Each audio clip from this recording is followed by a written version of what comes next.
Inter ఎంఈసీతో పాటు CA foundation చదివే విద్యార్థులకు సుమారుగా 1000 గంటలు బోధిస్తోన్న విద్యా సంస్థ. ఇతర విద్యా సంస్థల్లో చదివే విద్యార్థులను అడిగిన తరువాతే మాస్టర్ మైండ్స్ లో చేరండి.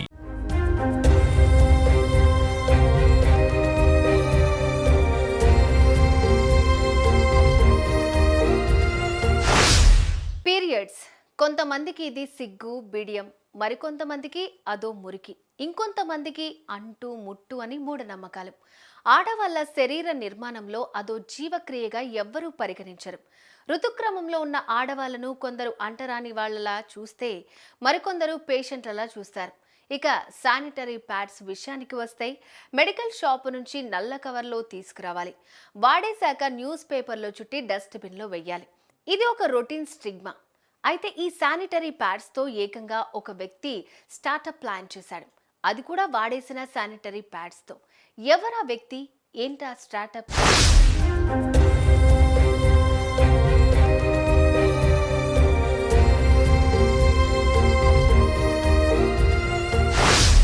ఋతుక్రమం ప్రతి మహిళను పలకరిస్తుంది. దీని గురించి అందరికీ తెలుసు, కానీ ధైర్యంగా ఎవరైనా దీని గురించి మాట్లాడగలరా?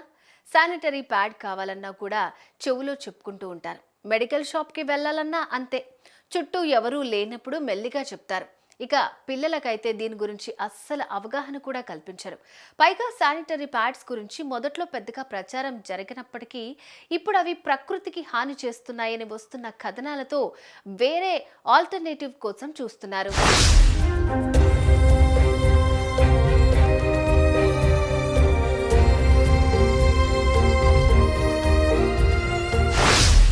ఇదిలా ఉంటే ఒకప్పుడు శానిటరీ ప్యాడ్స్ వాడాలని, అవి హైజీనిక్ అని ప్రచారం చేశారు.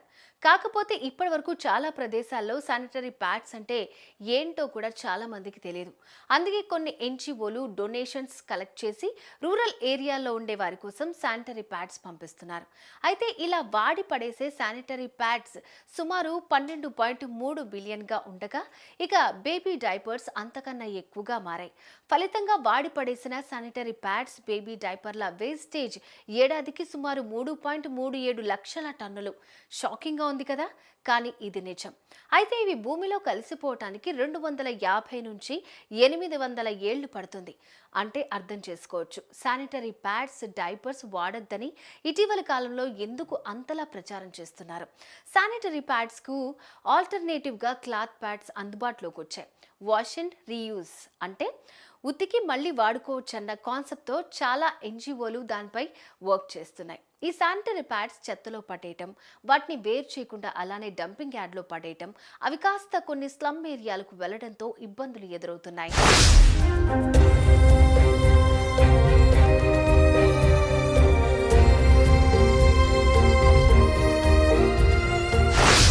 ఇవన్నీ చూస్తూ వింటూ వస్తున్న ఓ యువకుడికి మైండ్ బ్లోయింగ్ ఆలోచన వచ్చింది. అతనే ధరియా.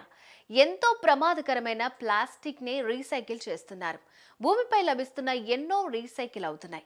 మరి శానిటరీ ప్యాడ్స్ మాత్రం ఎందుకు రీసైకిల్ చేయకూడదు అని ఆంచయాకు అనిపించింది. క్షణం ఆలస్యం చేయకుండా దానిపై రీసెర్చ్ స్టార్ట్ చేశాడు. ఫలితంగా ఓ మెషిన్ కనుక్కున్నాడు. ఇంతకీ ఏంటా మెషిన్?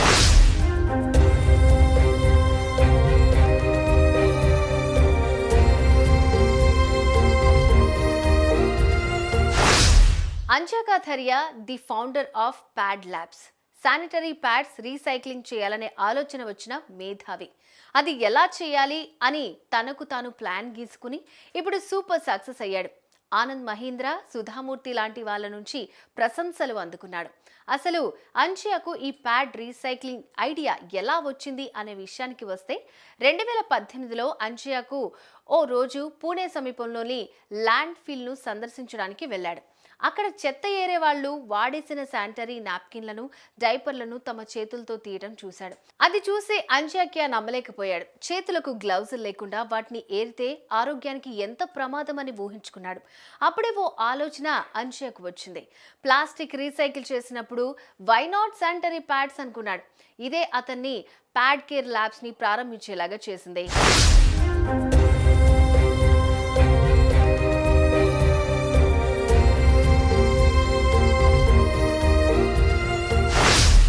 ఆలోచన ఆలోచన సరైనదే, మరి ఆచరణలో ఎలా పెట్టేది అని అనుకున్నాడు అజింక్య.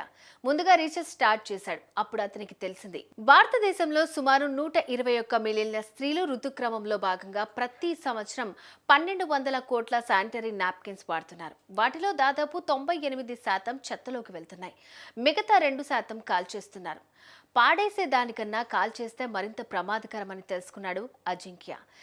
ఎందుకంటే శానిటరీ ప్యాడ్స్ కాల్చినప్పుడు అందులో నుంచి వచ్చే విషవాయువులు అనారోగ్యానికి గురి చేస్తాయి అని తెలుసుకున్నాడు.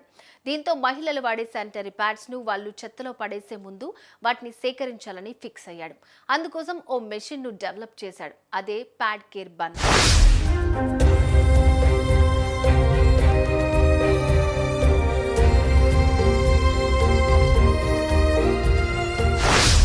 దేశంలోని సుమారు 250 ఆఫీసుల్లో 6000 ప్యాడ్ కేర్ బిన్లు ఉచితంగా ఇన్స్టాల్ చేశారు. పూణేలో 2 సెంట్రల్ ప్రాసెసింగ్ యూనిట్లు పెట్టారు. ప్రతిరోజు 1.5 టన్నుల ప్యాడ్లు ప్రాసెస్ చేస్తారు.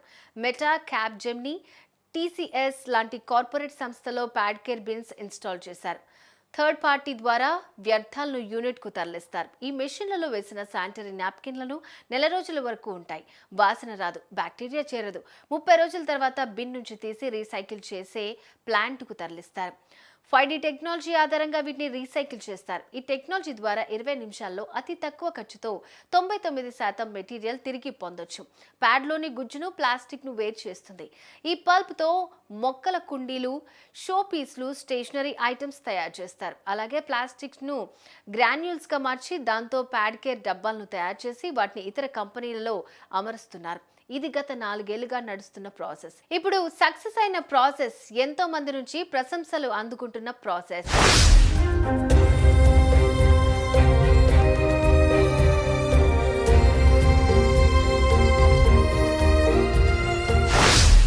శానిటరీ ప్యాడ్స్ రీసైక్లింగ్ అనేది ప్రపంచంలోనే మొట్టమొదటిసారి జరుగుతున్న ప్రాసెస్. దీన్ని ప్రపంచవ్యాప్తంగా తీసుకుని వెళ్ళాలి అనేది అజింక్య థరియా ప్లాన్. అజింక్య ఒక్కడిలో పుట్టిన ఆలోచనకు ఇప్పుడు ఎంతో మంది తోడయ్యారు, సపోర్ట్గా నిలుస్తున్నారు.